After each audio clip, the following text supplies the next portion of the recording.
of the Scriptures 2009, and I'm reading from U verse, starting at chapter 8.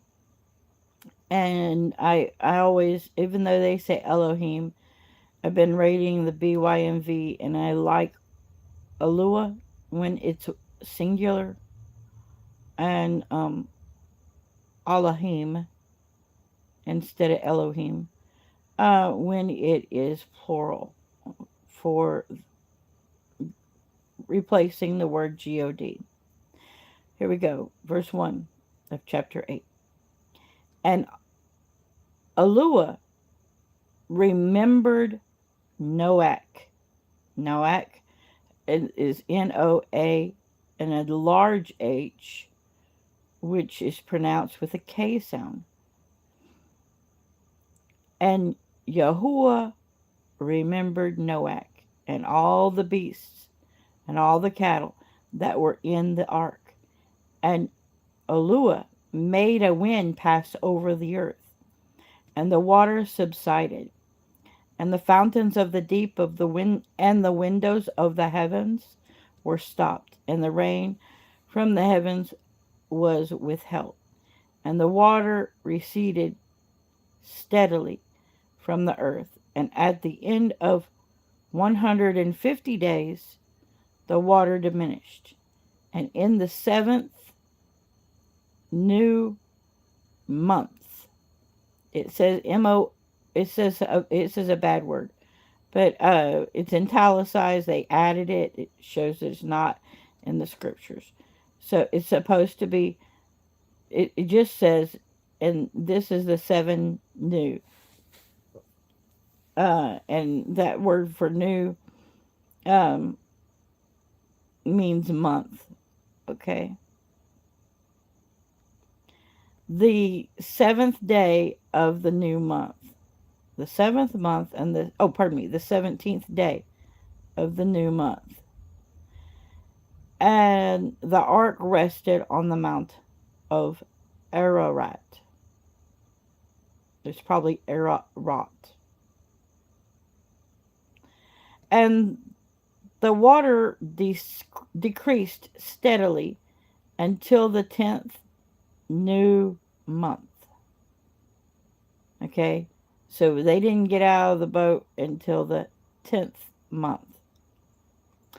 In the 10th month, on the first day of the new month, the tops of the mountains became visible, and it came to be at the end of 40 days that Noach opened the window of the ark which he had made, and sent out a raven, which kept going and turning back until the waters had dried up from the earth.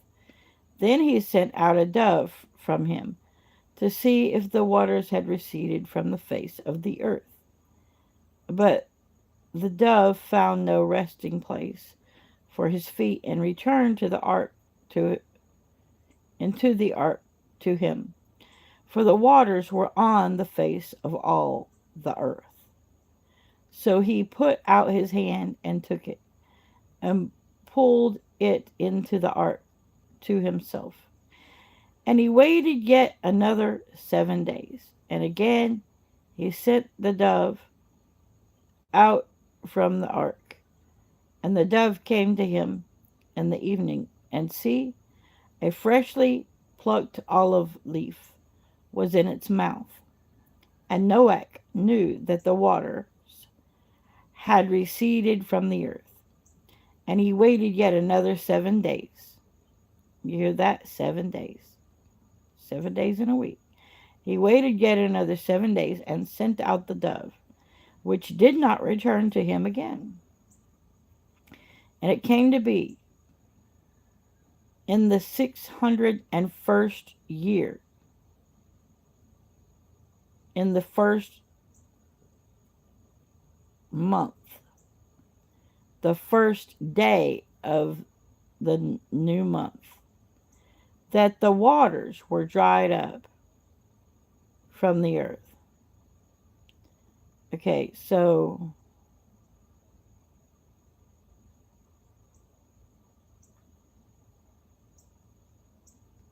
600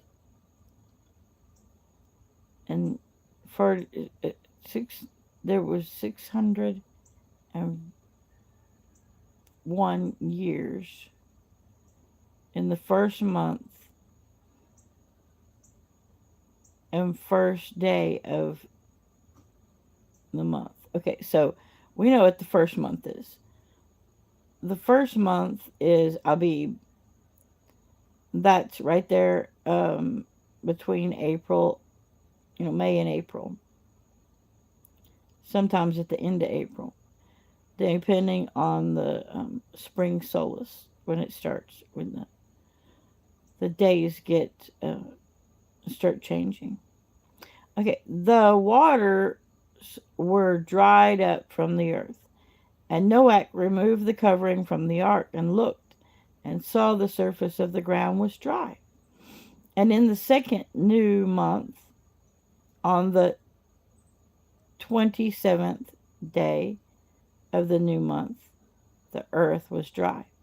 Wait a second. He got in the boat on the second month, and he's getting out of the boat on the second month. Okay, on the 27th day of the second month.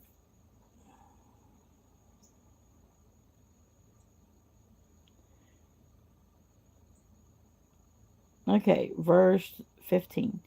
And Eluah spoke to Noach, saying, Go out of the ark, you and your wife and your sons and your sons' wives with you.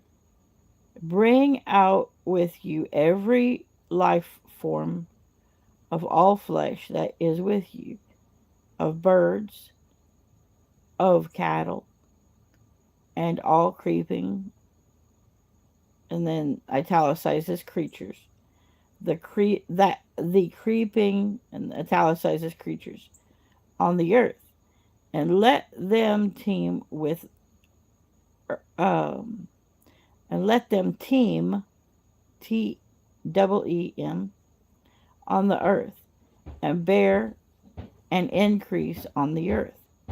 So Noach went out, and his sons and his wife and his sons' wives with him.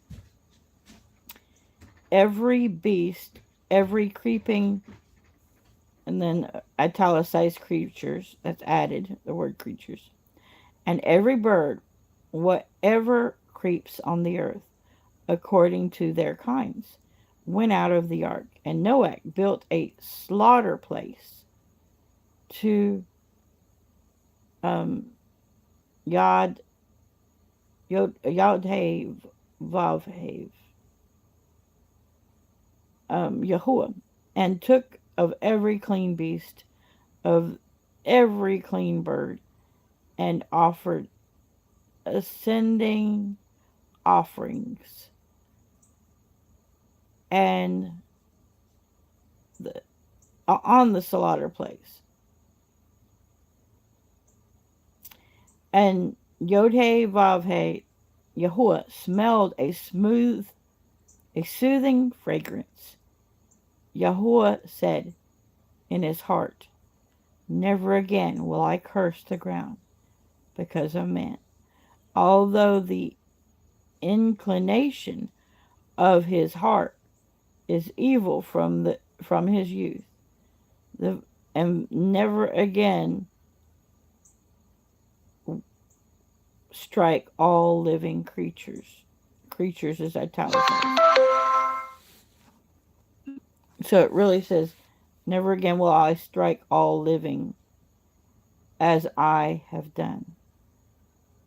As long as the earth remains, seed time and harvest, cold and heat, the summer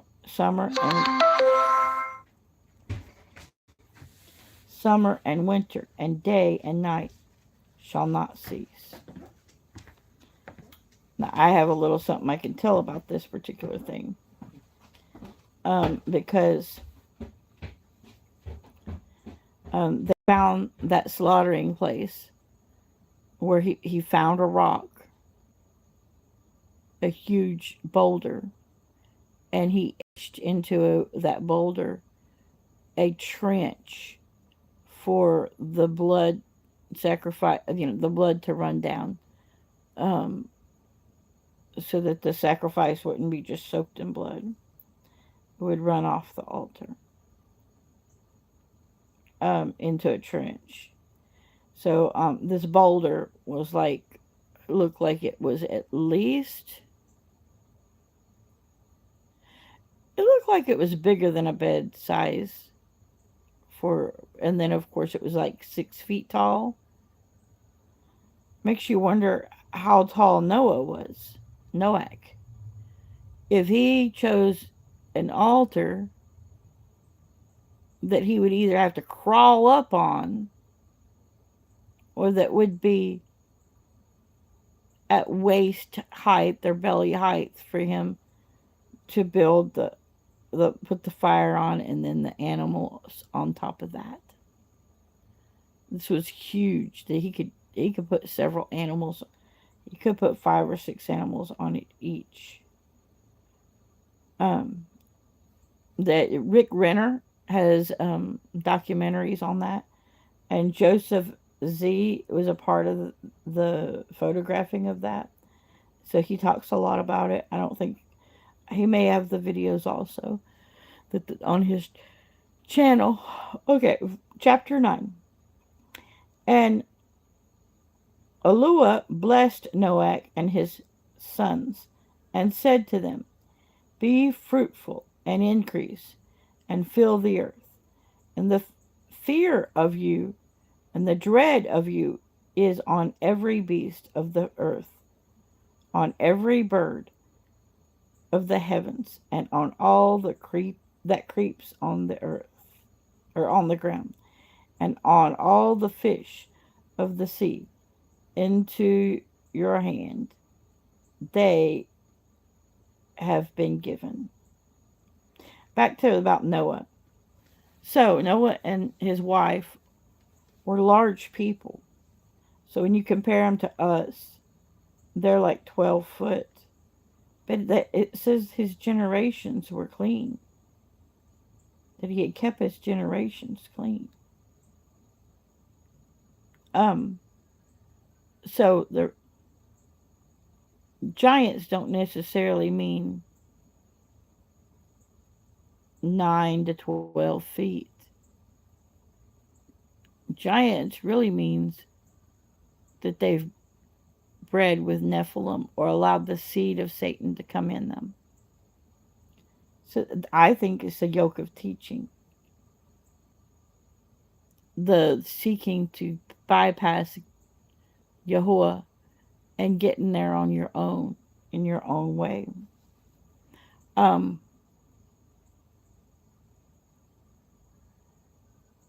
We can all become very messed up in our generations if we do not teach the word and keep the Sabbath.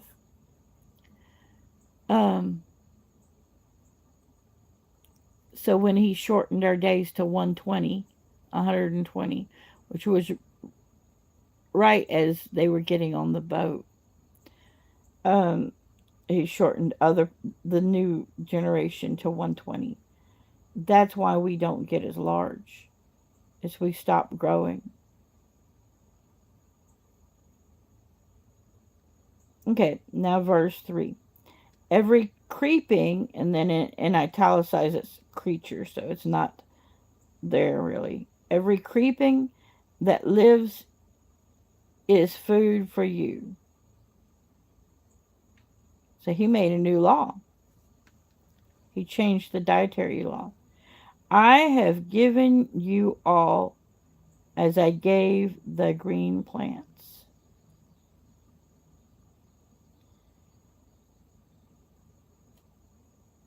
And then verse 4, but do not eat flesh with its life, its blood, but only your blood for your lives I require.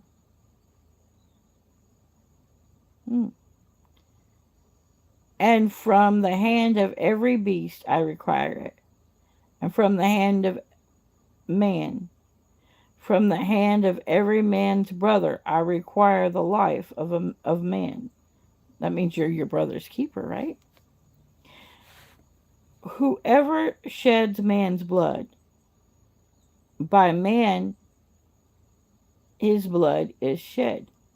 For in the image of Eluah has he made man.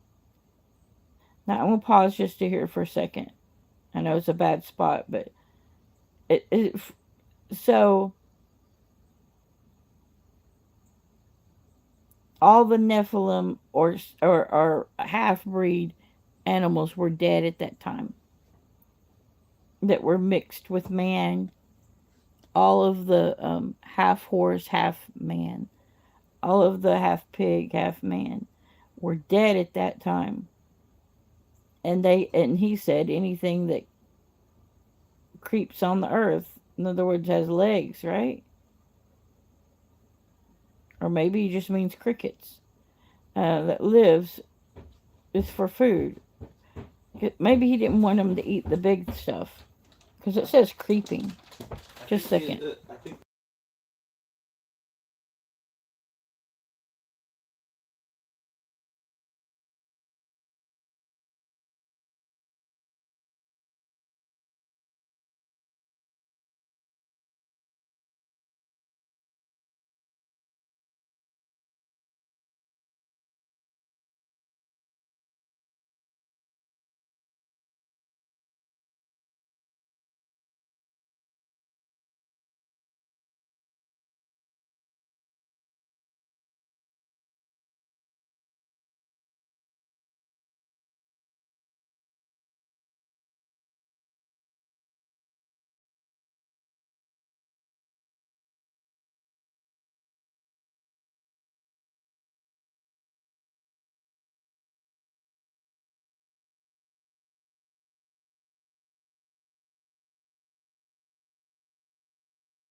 Okay, if anybody's been listening, I'm probably going to just start over on this one because I left such a pause on it. But most people, I would probably lose everybody at this one. Maybe not. Let's see. Anyway, I wanted to point out the dietary change here. Now, does that mean that this is a dietary change for us? No, we don't live back then. I think that he was telling him, so he didn't say they could eat the beast of the field or the birds of the air because they didn't have enough to be eaten on them, right? So they went to the creeping things. They were able to eat the leafy green still and the creeping creatures. The word creatures wasn't there. Every creeping that lives is food for you. I have given you all, as I gave the green plants. So before they could eat green plants, and now they can eat green plants and cicadas and locusts, right? Verse 4. But do not eat flesh with its life. It is its blood.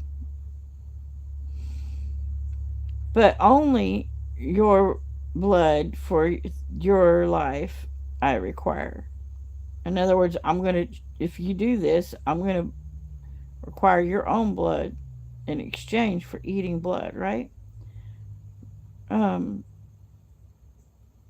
every beast I require it. If an animal kills another animal, he requires the blood of that beast. In other words, for that beast to die, right? From the hand of man, from the hand of every man's brother, I require the life of man. Now, verse 6. Whoever sheds man's blood, by man his blood is shed, for in the image of Elua has he been made. In other words, he's saying, do not kill, right? He just gave you the commandment, do not kill.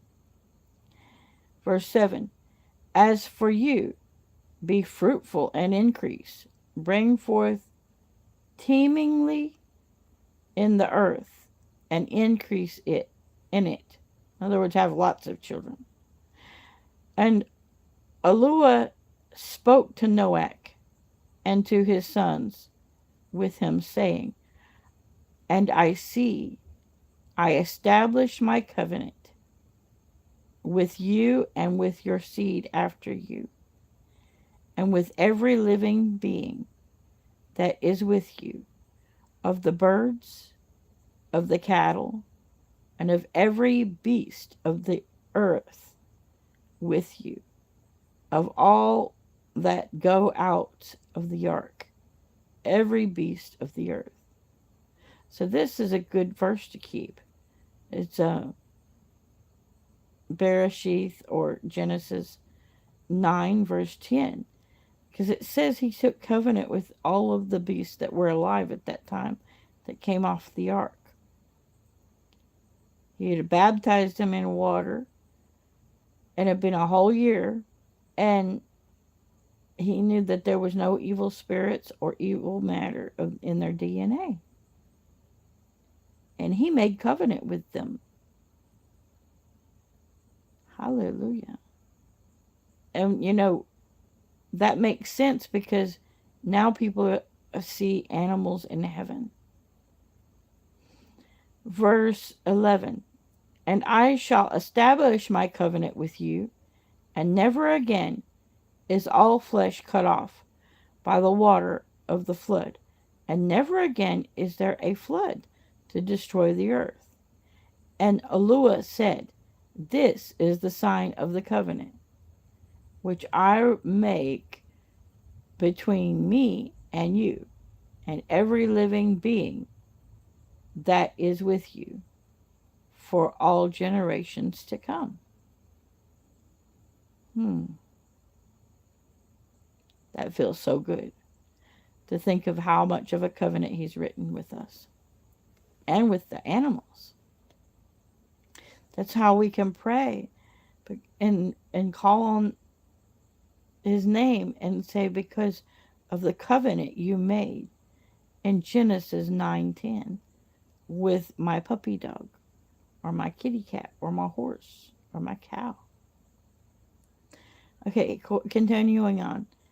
This is a quote. I shall set my rainbow in the cloud, and it shall be for a sign of the covenant between me and the earth. And it shall be, when I bring a cloud over the earth, that the rainbow shall be seen in the cloud.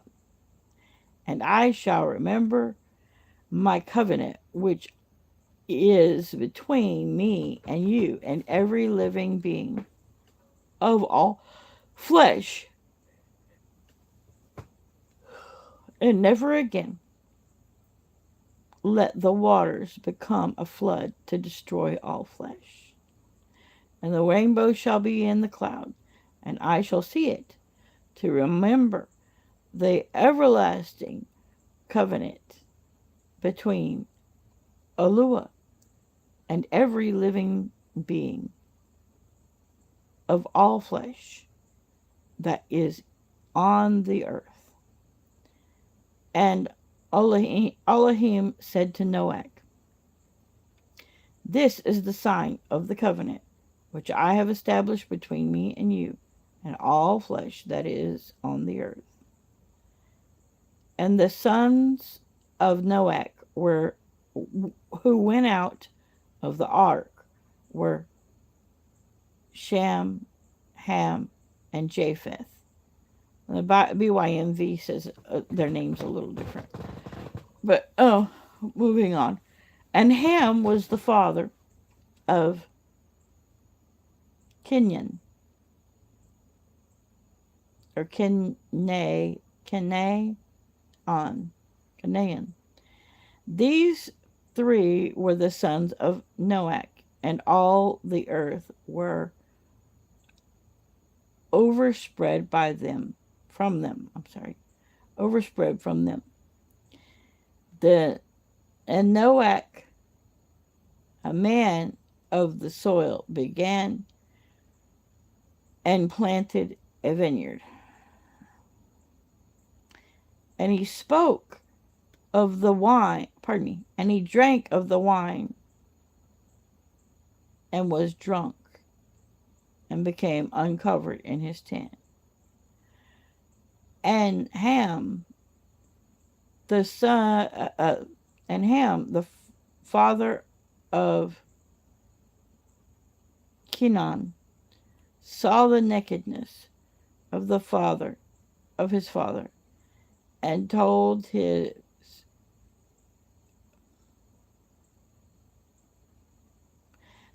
two brothers outside.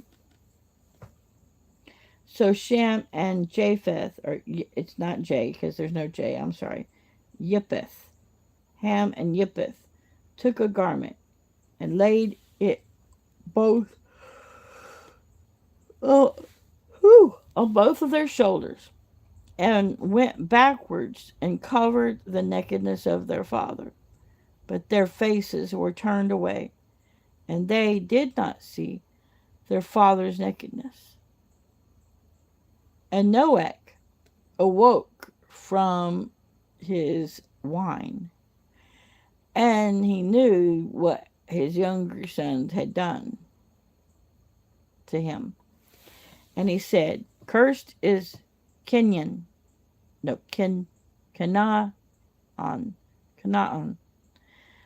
him become a servant of servants to his brothers." And he said, "Blessed is Yahuwah." That's Yod He Vav He. The Alua of Shem, and let Kenan become his servant. Let Alua enlarge Japheth,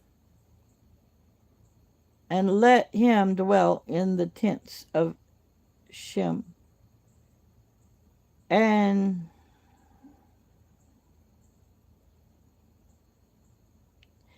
let Kenan become his servant. And Noach lived after the flood 360 years.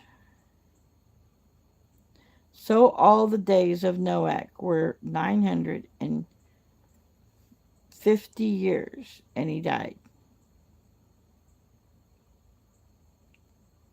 Now I gotta take a little, let's see, where are we at?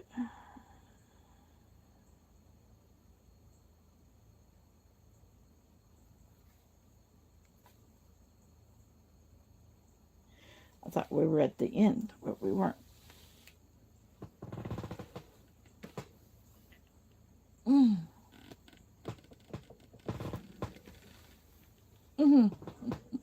Having to stretch all these names.